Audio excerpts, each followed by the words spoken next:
자, 이제 세 번째, 월포드의 세 번째 또 출제가 자주 되는 부분이죠. 자, 이 부동산 이 개발의 타당성 분석입니다.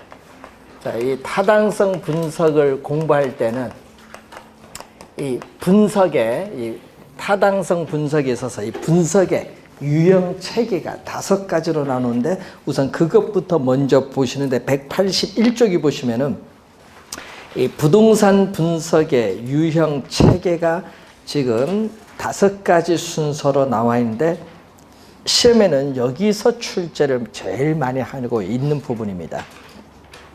자, 그러면 부동산 분석의 유형 체계를 보시면 제일 먼저 나오는 게 뭐죠? 지역 경제 분석이에요.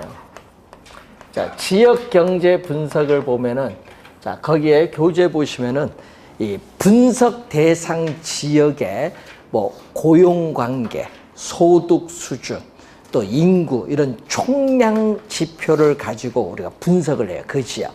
그럼 예를 들어서 광명 지역, 인구, 소득, 고용 이런 관계를 가지고 분석한다 이런 얘기인데 그래서 이 분석 대상 지역의 모든입니다. 이런 모든.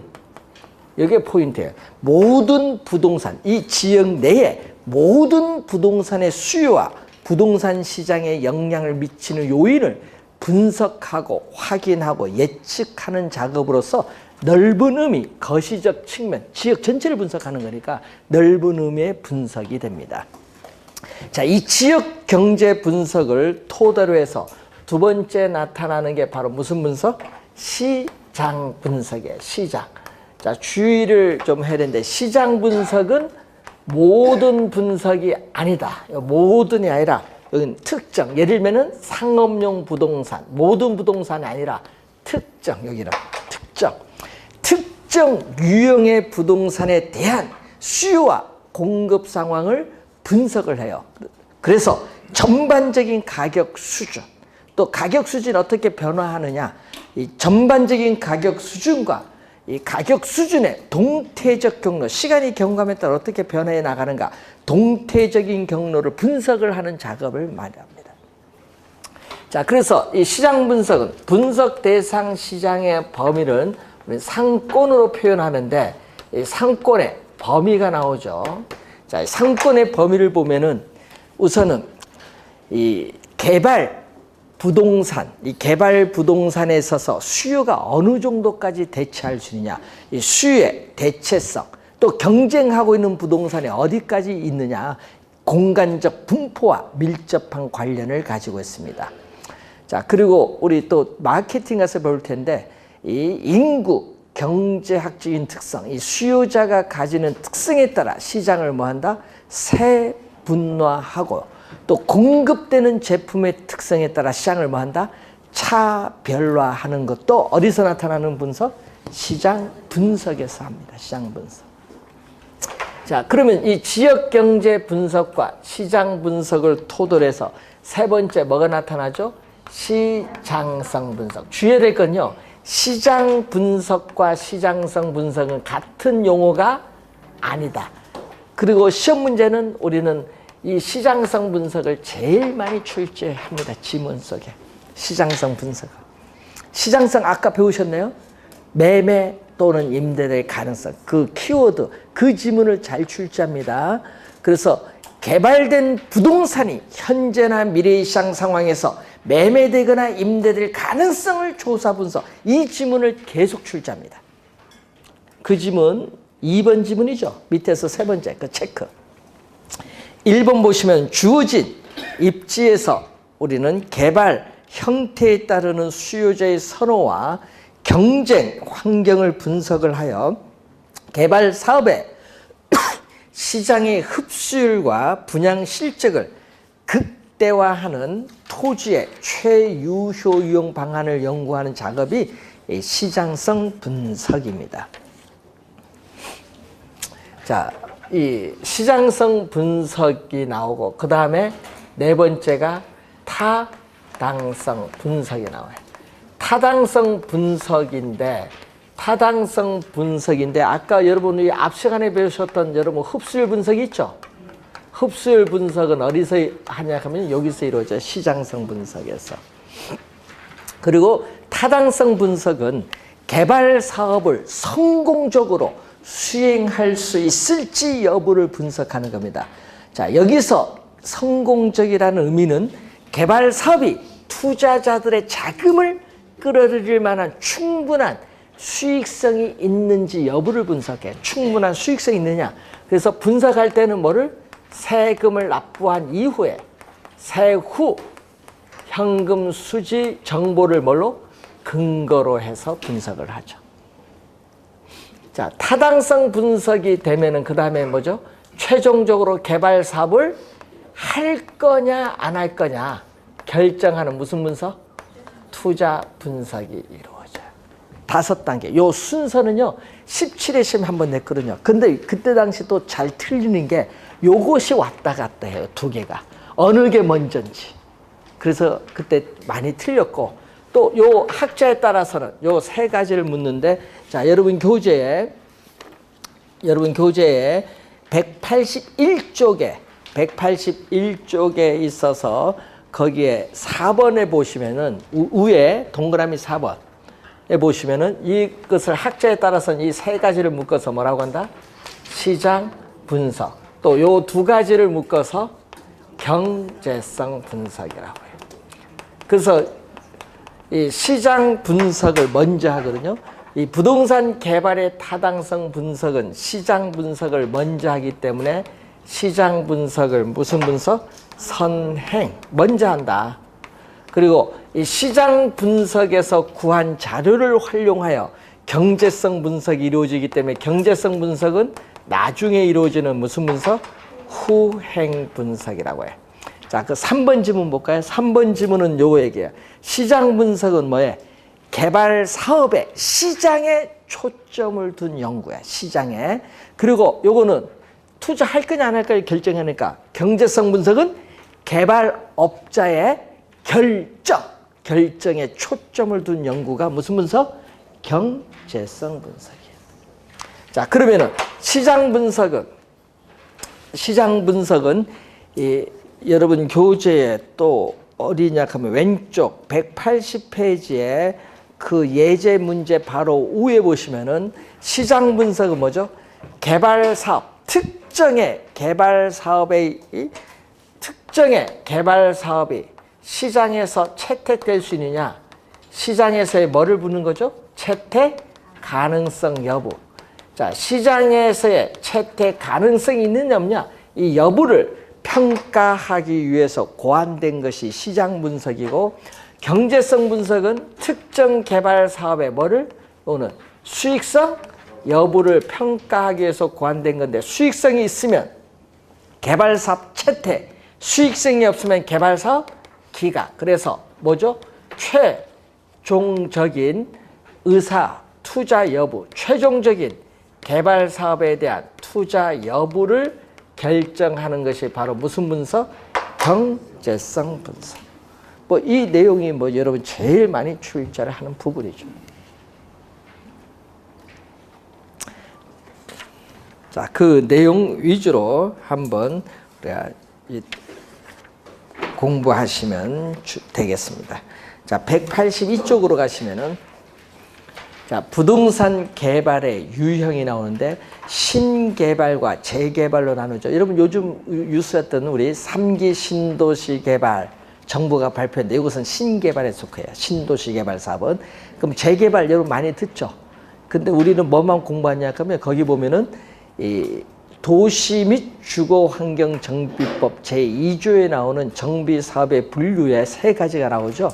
주거환경 개선사업, 재개발사업, 재건축사업 3가지인데 옛날엔 여기 5개 있다가 이제 몇 개로? 3개로 법이 개정이 됐어요.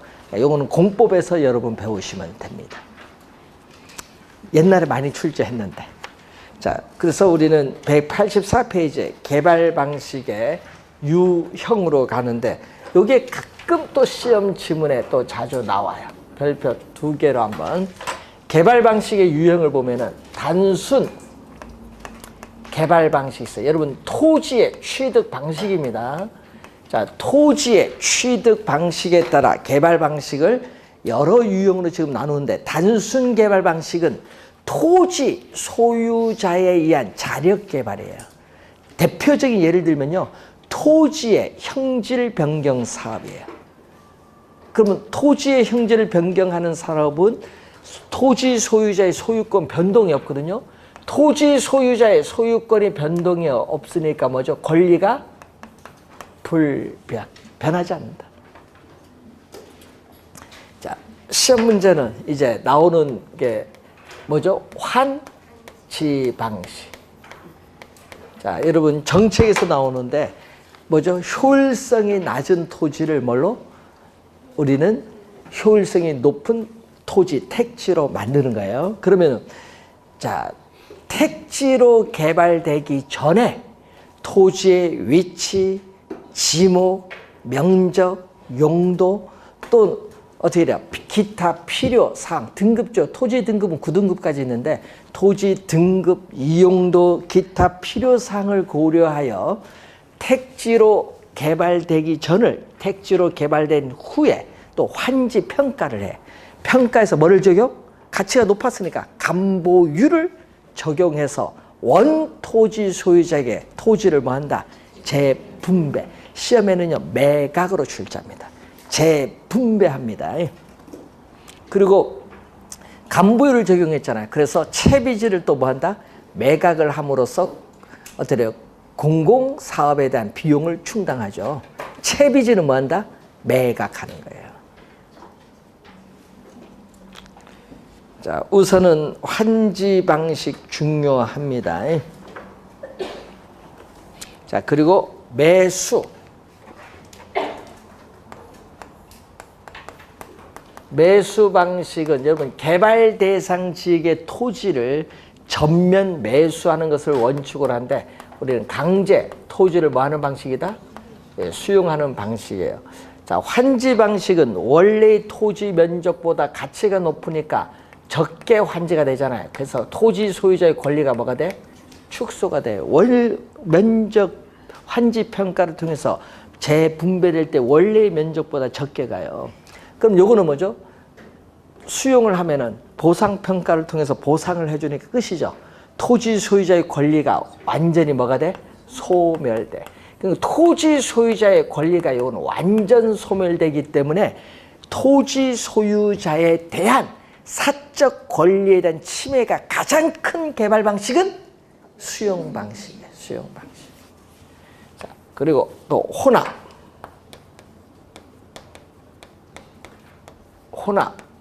혼용 방식이 있죠. 자, 이것은 뭐를? 우리는 도시개발법에 의한 도시개발 사업이나 산업단지 개발, 산업 등의 활용을 많이 하는데, 그래서 뭐를 혼합을 했어요? 환지 방식과 뭐를 방식? 매수 방식을 혼합을 하여 개발하는 방식입니다. 말 그대로 혼합, 혼용. 이 시험에는요, 이 세 가지를 제일 많이 내지 뭐.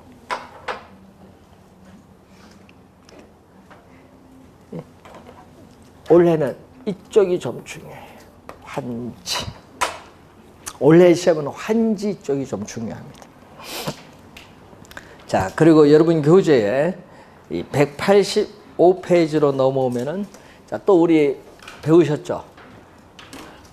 수용 방식에서 나타난 대표적인 정부가 부동산 시장에 직접 개입을 해서 개발하는 공영개발, 예? 택지개발 촉진법에 근거한 개발이죠.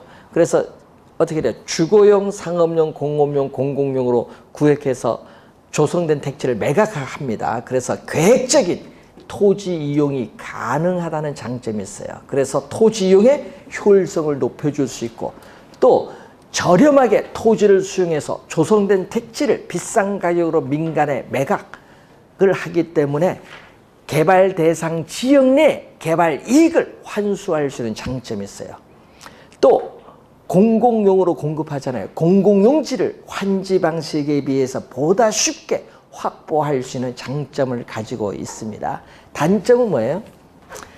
여러분 단점은 토지 이 수용과 보상 과정에 있어서 피수용자인 토지 소유자와 수용자인 개발사업 시행자 사이에 갈등을 초래할 수 있다. 여러분 보상이 적다 보니까 토지 소유자 민원을 많이 야기한다는 얘기입니다. 그게 제일 시험에 많이 나옵니다.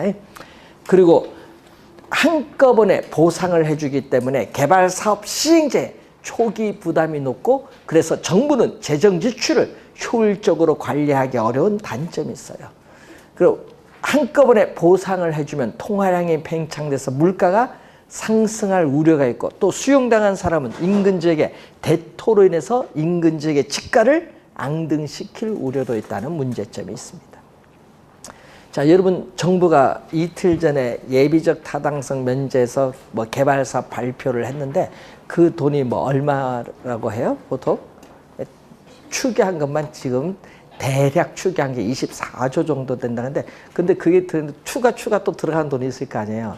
예? 여러분 우리 저 경부 고속전철 있죠? 그 처음에 4조 했다가 37조 들어갔어요. 어떻게 들어갈지 몰라. 처음에는 왜 보상하는 과정에서 땅 가격도 오르고 건축비도 오르고 다 오를 거 아니에요. 예? 그러니까 공사 기간이 짧을수록 좋은데 그게 오래 가면 이제 비용이 뭐 늘어나죠. 뭐 24조라고 하대요. 근데 문제는 그거 사업이 문제라 그걸 또 토지 수용해서 보상을 해야 되잖아요.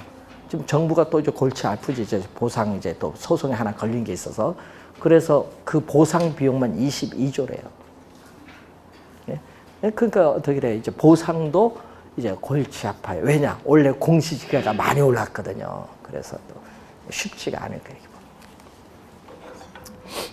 자, 그럼 시험 문제는요. 요거는 정책 쪽에서 내고요. 우리 이쪽에서는 안 내요.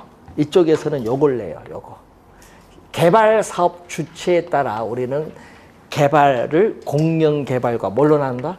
민간 개발. 작년 29회 또 여기서 출제했죠.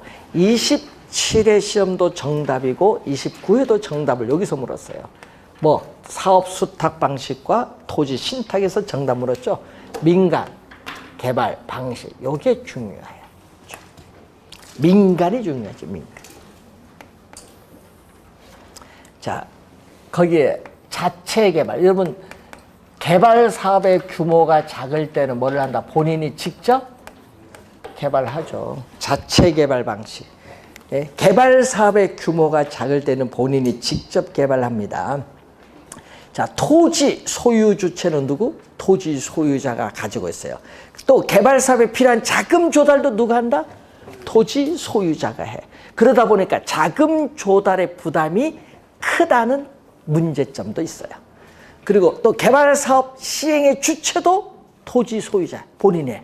그러니까 사업 수행에서 또 본인이 하니까 빠르죠. 빠릅니다. 또 개발 사업의 결과 발생한 이익도 누구에게? 토지 소유자에게 귀속이 돼. 그래서 장점이죠. 그러니까 토지 소유 주체, 자금 조달 주체, 개발 사업 시행의 주체, 이익 귀속 주체가 전부 토지 소유자입니다. 자체 개발 방식은. 그런데 또 문제점은 이 개발 사업에 대한 위기 관리 능력이 요구되어진다는 문제점도 있습니다. 자, 그런데 개발 사업의 규모가 크거나 위험이 높은 사업일 경우에는 토지 소유자 자체 개발이 안 돼요. 그때는 토지 소유자와 개발업자 간에 뭐죠? 공동으로 개발해요. 이게 바로 뭐죠? 지주 공동사업이에요. 그럼 지주 공동사업이 이루어지면요. 토지 소유자와 개발업자 간의 위험이 뭐가 돼? 공동개발하니까 위험이 뭐다? 개발사업의 위험이 분산된다는 장점이 있지. 공동개발하니까. 자, 그러면 지주공동사업은 몇 가지? 4가지가 나와요. 그 중에 첫 번째가 공사비를 뭘로? 대물로 간다. 대물이 뭐죠? 물건이잖아요. 자, 공사비를 대물로 변제하겠다. 말 그대로 한번 해석해 볼까요? 공사비를 완공된 건축물의 건축 면적의 일부로 뭐 하고 있다? 변제하겠다는 방식이에요.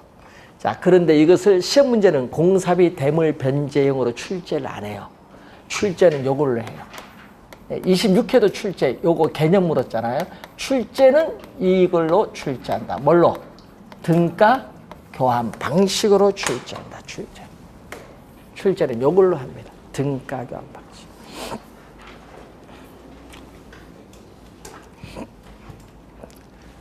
용어가 어려워요. 등가 교환 방식. 예, 용어가 있긴 있는데.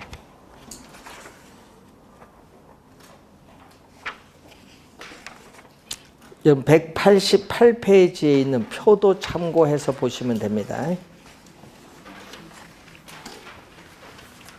자, 토지 소유자는 뭐를 제공하죠? 토지를 가지고 있는데 뭐가 없다? 공사비가 없어요. 건축자금, 공사비를 누가 투입한다? 개발업자. 그럼 사업비는?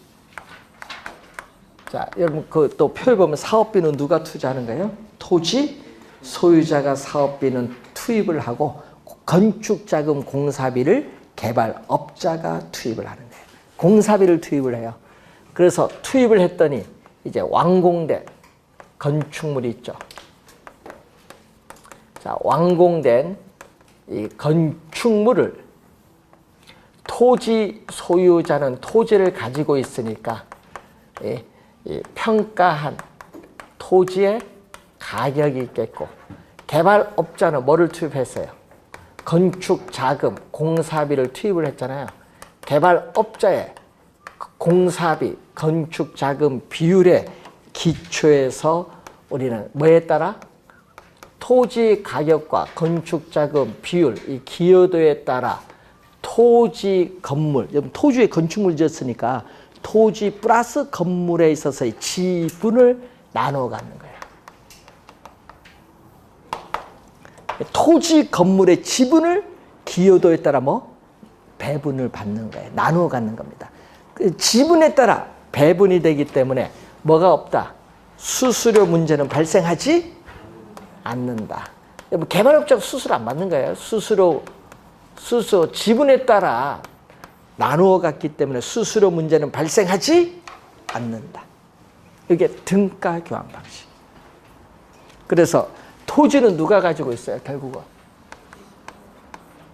토지는 토지 소유자.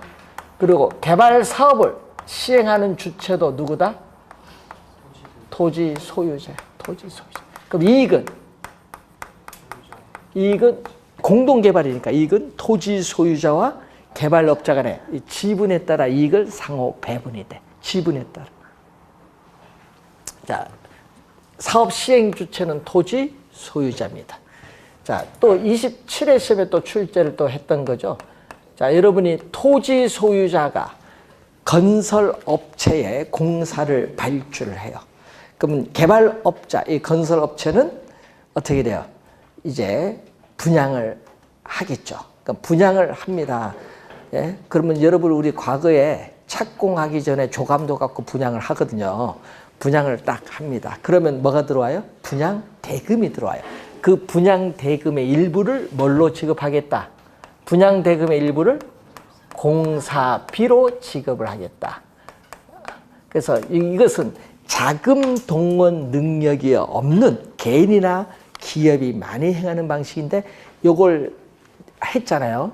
분양금 공사비 지급형 했다가 부도나무 골치 아픈 거야. 선분양을 했는데. 그래서 과거에 건축물은 선분양 제도인데 그 대표적 부도 사건이 어디냐? 동대문 사건이야. 2004년도네. 3년도인 것 같아. 2003년도 동대문 사기 분양 사건. 2003년? 4년? 그때쯤이에요. 동대문 분양했거든요. 그때 2조 원 사기 사건이야. 그때 당시도. 예. 예. 그래서 그때 당시에 거기 구청장, 국회의원 다 어떻게 돼요? 문제가 생겼죠. 예, 그게 요거잖아요. 예, 요거 했다가 그래서 뭘로 바뀌었어요? 선분양하니까 하도 사기를 많이 치니까 이제 뭘로 바뀌었어요? 건축물 후분양 제도로 이제 가는 겁니다. 또 우리는 무슨 사건이 벌어지니까 무슨 대책이 나와요. 그래서 또 여기 있고 또 투자자 모집형. 자, 요것도 마음고생 진짜 심하게 하는 사람 많습니다. 조합원 모집해요. 조합 아파트 개발에 있어서 투자자 조합원을 모집을 합니다. 이 탈퇴가 쉬우면 별 문제 아닌데 어렵잖아요. 그래서 이렇게 할 때는 자금 조달은 누가 하는 거야? 자금 조달은 투자자가 하죠, 이거는. 그래서 개발 사업에 필요한 자금 조달 주체는 투자자가 해요. 그런데 문제는 토지는 토지 소유자가 가진 것이 아니에요. 토지 소유 주체나 이 개발 사업 시행 주체는 사업 시행자가 가지고 있는 거예요. 그런데 가끔요, 이 사업 시행자가 땅도 없으면서 재개발 한다고 해서 돈을 받는 경우 있어요. 그럼 더 골치 아파, 이제 나중에 사기에 걸려서. 요거 진짜 힘들어요, 이게. 그래서 재개발 웬만하면 투자 안 하는 게 좋은데 기간이 오래 걸려요, 너무. 한남동 당국대 부지는요, 그거 한 30년 걸렸어요. 골치 아픈 거예요, 잘못하면. 자금 조달 주체가 투자자니까 투자자 마음고생이 심하지. 개발 사업하면 뭐가 돼? 그 투자 개발 사업에 일정한 투자한 만큼 지분을 보장을 해준다든지, 뭐 조합 아파트면 아파트 뭐 받는 건 그건데, 지분을 보장하거나 또는 일정의 투자에 따르는 수익을 지분에 따라 배당해주는 제도예요. 예? 그러니까 이게 상당히 어려운 거예요, 이게. 요거 투자를 하려면요, 조합장하고 알든지 아니면은 어떻게 돼요? 돈이 여유가 있어서 20년 박아두든지 뭐 둘 중에 하나예요. 상당히 어렵습니다. 공법 공부 진짜 많이 해야 돼, 이거 하려면. 예? 자, 그리고 또 하나가 요거 27회도 정답이고요. 또 29회도 정답으로 물었죠. 사업 뭐죠? 위탁형. 요걸 출제했잖아요. 사업 위탁형, 사업 수탁 방식. 사업 위탁형, 사업 수탁 방식인데, 위탁은 맡기는 거 아니에요? 개발사업 맡기는 거예요. 그래서 토지 소유자가 개발사업 전반을 누구에게? 개발업자에게 위탁을 하여 대행시키는 겁니다. 그러면 위탁 대행을 시켰으니까 개발업자는 개발사업 위탁 대행에 따른 뭐를 받는다? 수수료를 받는 방식이 요게 사업 위탁형. 자, 그런데 문제는 작년에 개념 출제했잖아요. 작년 시험에 개념 출제했고 27회는 특징에서 정답 물었잖아요. 토지 소유는 누가 가지고 있다? 토지 소유자가 가지고 있는데, 문제는 개발 사업에 필요한 자금도 개발업자의 주선에 따라서 누가? 토지 소유자가 조달해요. 근데 주의해야 될 거는 토지 소유 주체가 토지 소유자다 보니까 개발 사업은 누구의 명의로? 토지 소유자의 명의, 끝까지 토지 소유자의 명의로 진행된다. 끝까지 토지 소유자의 명의로 개발 사업은 진행. 여러분, 토지 소유자가 개발 사업 위탁 대행시켜도 누구의 명의로? 토지 소유자의 명의로 진행돼요. 자, 그런데 개발 사업 시행 주체는 누구냐 이거죠. 개발 사업의 시행 주체는 누구? 이게 주의를 해야 돼. 개발업자야. 즉 무슨 얘기냐? 개발 사업 기획을 하고 설계하고 착공을 하고 완공 후에 분양 임대에 이르는 전반적인 모든 개발 사업을 개발업자가 담당하는 개발 사업이에요. 위탁 다 지켰다는 얘기예요. 그러다 보니까 어떻게 돼요? 우리는 완공된 건물의 소유권은 이제 여기서 이제 막 헷갈리는 거야. 완공된 건축물의 소유권은 어떻게 돼요? 토지 소유자와 개발업자가 지분에 따라 또 공유한다 하면 큰일 납니다. 위탁 대행만 시켜서 개발업자는 수수료만 받지. 그래서 소유권은 누구에게? 토지 소유자에게 100% 귀속이 돼. 공유하는 게 아닙니다. 그러니까 이익의 귀속 주체는 결국 누구? 이익의 귀속 주체는 토지 소유자다. 토지 소유자에게 100% 귀속돼요. 그래서 시험에 좀 자주 내거든요. 그러면 또 시험에 우리가 또 제일 또 많이 출제를 했던 토지, 신탁, 개발 방식. 자, 제일 또 많이 내죠. 여러분, 요 두 개의 개념을 작년에 출제했고, 27회는 또 특징에서 정답 물었고. 하여튼, 이 신탁은, 여러분, 우린 신탁은 진짜 시험의 단골이야. 그 중에서도. 잘하면 또 신탁 또 내고 싶어요.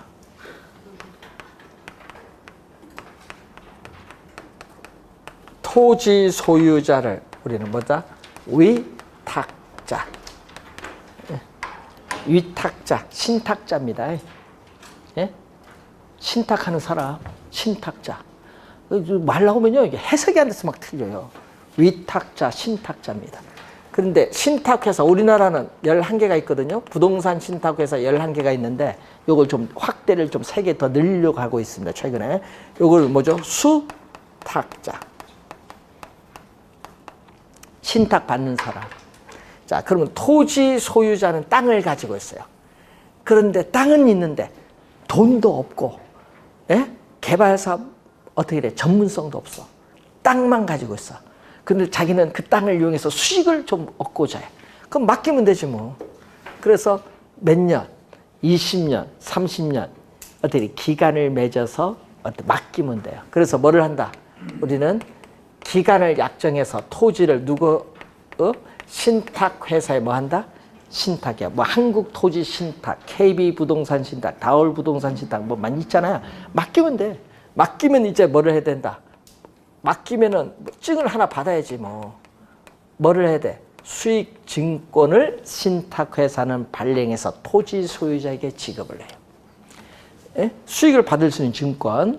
그런데 문제는 토지 소유자가 파산을 하면은 금융기관은 압류가 들어갈 거 아니야, 토지에. 경매하기 위해서. 그러면 신탁 개발 사업에 문제가 있어요. 그렇기 때문에 압류 못 들어오게 막아야 될 거 아니에요. 압류를 못 들어오게 막으려면은 어떻게 돼요? 토지 소유자가 파산하더라도 신탁 개발 사업에 아무런 영향을 미치지 않기 위해서는 소유권이 있으면 안 돼. 형식상 법률적으로 소유권을 누가 앞으로? 신탁회사 앞으로 이전해야 돼. 이게 큰 차이점이야. 사업 위탁형은 토지 소유자가 토지를 가지고 개발하지만은 여기는 뭐다? 소유권은 토지는 가지고 있지만 소유권을 누가 앞으로? 신탁회사 앞으로 이전시켜라, 법률적으로. 그러면 토지는 누가 가지고 있어요? 토지 소유 주체는 신탁회사야. 그러기 때문에 어떻게 돼요? 신탁회사가 토지 소유 주체니까 개발 사업은 누구의 명의로? 토지 소유자의 명의가 아니에요. 여기는 신탁회사의 명의로 갑니다. 토지 소유한 사람은 신탁회사니까. 신탁회사의 뭘로? 명의로 진행이 된다. 큰 차이점이죠. 소유권이 넘어갔으니까. 자, 그리고 자금은 누가 조달해야 돼? 개발 사업에 필요한 자금도 신탁회사가 금융기관의 차입을 통해서 조달을 해요. 그리고 사업 시행도 누가 하냐 하면은 신탁회사가 해요. 그럼 신탁회사는 신탁 기간 동안에 약정한 수수료만 받으면 돼요. 약정된 수수료를 받는데 이익은 수익증권 소유자에게 뭐다? 이익이 돌아가. 이 귀속 주체는 수익증권 소유자인데 누가 가지고 있어요? 수익증권은 토지 소유자가 일반적으로 가지고 있는데 토지 소유자가 가지고 있다가 이걸 일정한 사람에게 수익자를 지정을 해서 어떻게 돼? 넘길 수도 있죠. 수익자를 지정할 수도 있어요. 내가 안 받고 이 사람한테 줘라 할 수도 있습니다. 그래서 수익증권 소유자가 이 귀속 주체가 돼요. 그러면 신탁 기간 끝났어요. 끝나면 어떻게 돼요? 신탁 기간, 약정된 기간이 끝나면은 토지와 건물은 토지 소유자에게 반환됩니다. 끝났으니까. 자, 그 내용이 토지 신탁 개발 방식이고 컨소시엄 구성 방식이 나오죠. 자, 여러분 대규모 개발 사업에 있어서 기술 보완, 자금 조달 필요가 있을 때 여러 법인 간에 뭐를 구성한다? 컨소시엄을 구성해서 개발하는 방식입니다. 여러 법인 간의 컨소시엄을 구성하다 보니까 그럼 여러 법인 중에서 하나의 회사가 대표 회사가 될 수도 있고 아니면 별도로 뭐를 연합 법인을 만들 수도 있어요. 근데 컨소시엄을 구성하면 좋은 점이 있거든요. 개발 사업의 안전성을 기할 수 있는 장점이 있어요. 단점은 법인 출자 회사 간에 개발 사업 출자 법인이 여러 법인이 들어갔으니까 출자 회사 간에 상호 이해 조정이 어렵다. 그리고 책임 회피 현상이 나타날 수도 있다. 그래서 또 개발 사업이 오히려 지연될 가능성이 있다는 단점은 있습니다. 자, 시험 문제에 원래 좀 중요한데 요즘에는요 지문을요 여기서 하나 뽑고 2개 뽑고 3개 뽑고 4개 뽑고 또 하나 또 뽑고 이런 식으로 5개를 뽑는데 또 뽑을 때 또 많이 뽑는 지문이 바로 여러분 교재 188페이지 밑에 나와 있죠. 많이 뽑는 지문. 항상 우리는 B부터 시작입니다. 시작은 뭐부터? B부터. 순서대로 가면 말 해석 가면 돼. 빌드는 뭐의 약자? 빌드. 빌드는요 민간 자금 조달입니다. 그래서 민간의 자금을 조달해요. 그래서 민간 사업자가 어떻게 돼요? 착공을 해서 뭘 한다? 시설물을 준공을 했어요. 준공을 하는 준공까지가 여기야. 준공했어요. 빌드는 민간 자금 조달해서 준공까지 갑니다.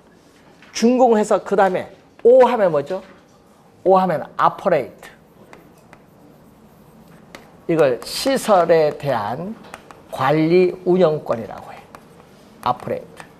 그러니까 무슨 얘기냐?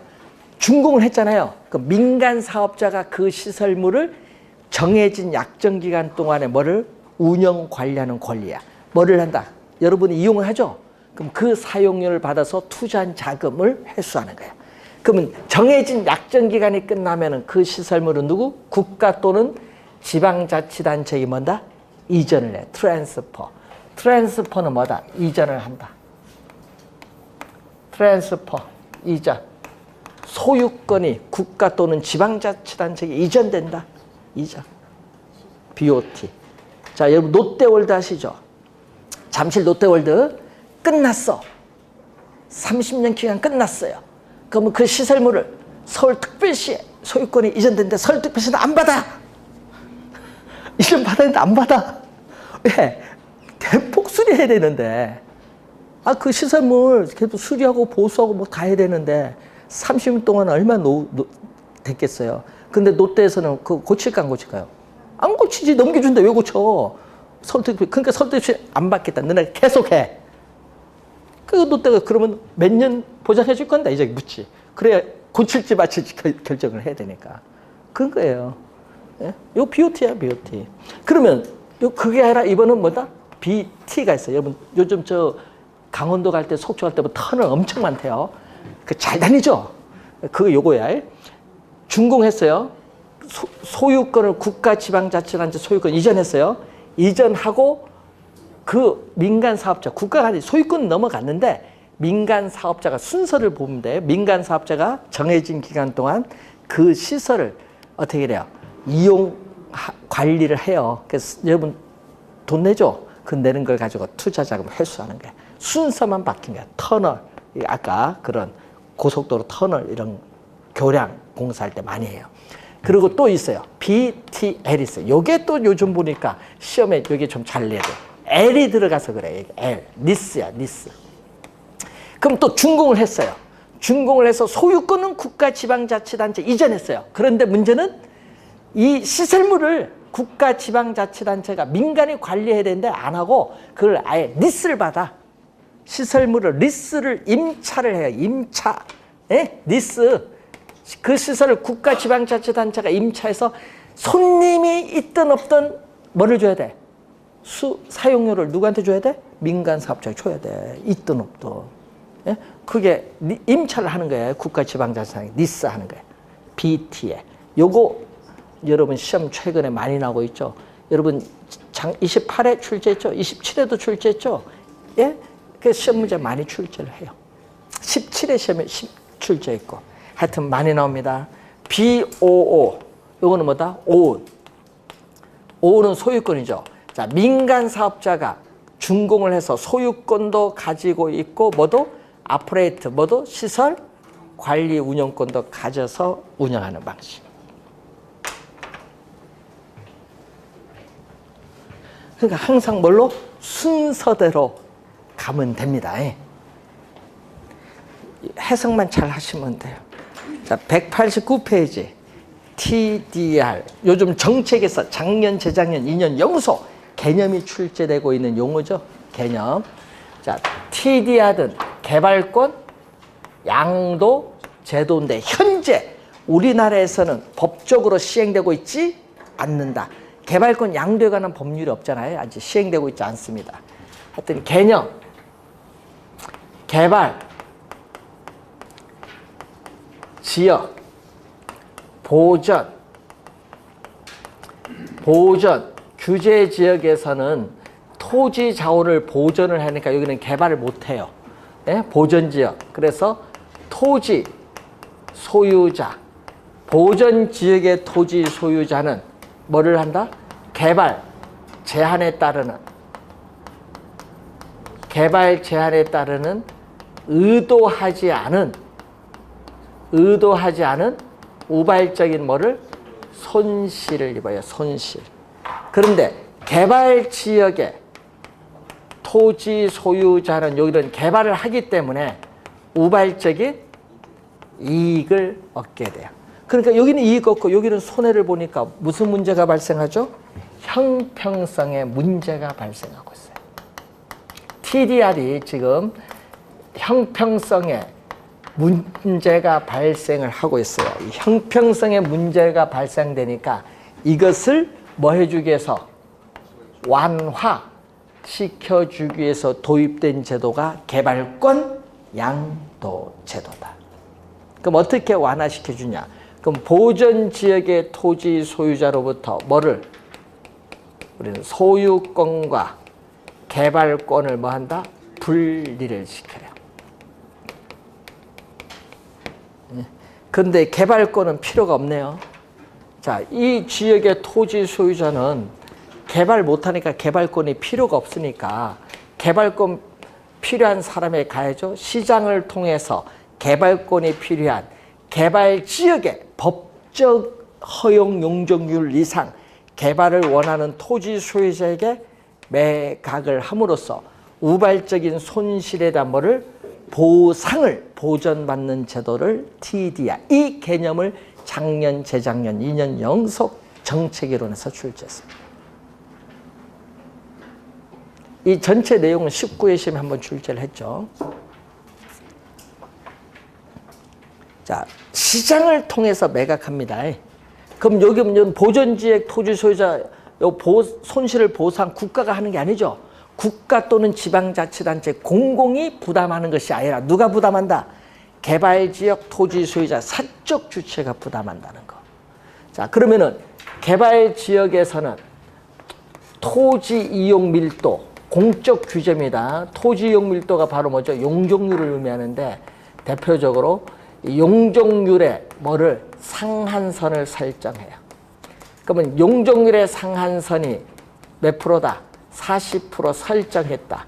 그럼 설정하면 어떻게 돼요? 40% 이상 개발 못하죠. 상한선이니까. 그럼 40%까지는 개발을 허용을 하는데 그 위에는 안 돼요. 그래서 이 공적인 이 규제를 뭐 한다? 강화한다는 거 뭐야? 강화는 용적률이 40%, 30% 내려가는 거죠. 강화를 합니다. 그리고 이 지역에 개발 지역의 토지 가격이 비싸야 건물을 고층화시킬 거 아니에요. 비싸야. 이렇게 해야 뭐가? 이전 가능한 개발권에 대한 수요가 증가하는 거예요. 그래야 많이 사온다는 얘기죠. 그래서 이 법적인 허용 용적률 요 이상 개발을 하기 위해서는 보전지역 토지 소유자로부터 개발권을 사오는 거야. 그 사오는 수만큼 용적률을 더 높여서 어떻게 돼요? 허용을 해주는 제도입니다. 그래서 뭐를 활용하는 거죠? 우리는 사적인 공중 공간을 이용할 수 있는 권리를 뭐 한다? 활용하는 제도가 바로 TDI, 사적인 공중권을 활용하는데 초기에는 뭐를 하기 위해서 문화재, 문화재를 보호한다든지 역사적인 유물을 보존한다든지 자연환경 생태계를 보호한다는 측면에서 도입이 됐는데 최근에는 뭐죠? 최근에는 뭘로? 토지 이용 규제의 수단으로 활용하고 있다. 토지 이용 규제 수단. 대표적으로 뭐죠? 지역지구제인데, 그래서 지역지구제를 보완하는 제도 중에 하나가 바로 뭐다? TDR. 최근에는 토지 이용 규제 수단으로 많이 활용하고 있다. 시험에 개념이 요즘 많이 나오고 있는데 한번 확인을 한번 해보시면 되겠습니다. 자, 부동산 개발은요, 개로를 쉽게 낼 때는 4문제까지도 한번 출제해 봤는데 하여튼 2문제는 출제를 한다 보시면 되고 작년에도 2문제 출제했습니다. 그래서 2문제 출제된다고 보고요. 그리고 관리는 27회 시험에 관리 주치에 따르는 관리 방식 27회 출제를 했고요. 28, 9회는 출제를 하지 않았기 때문에 올해 출제 또 예상이 되는 부분인데 관리는 한 문제 출제된다고 보시면 되겠습니다. 자, 그래서 194페이지의 관리는 잠시 쉬고 시작하겠습니다.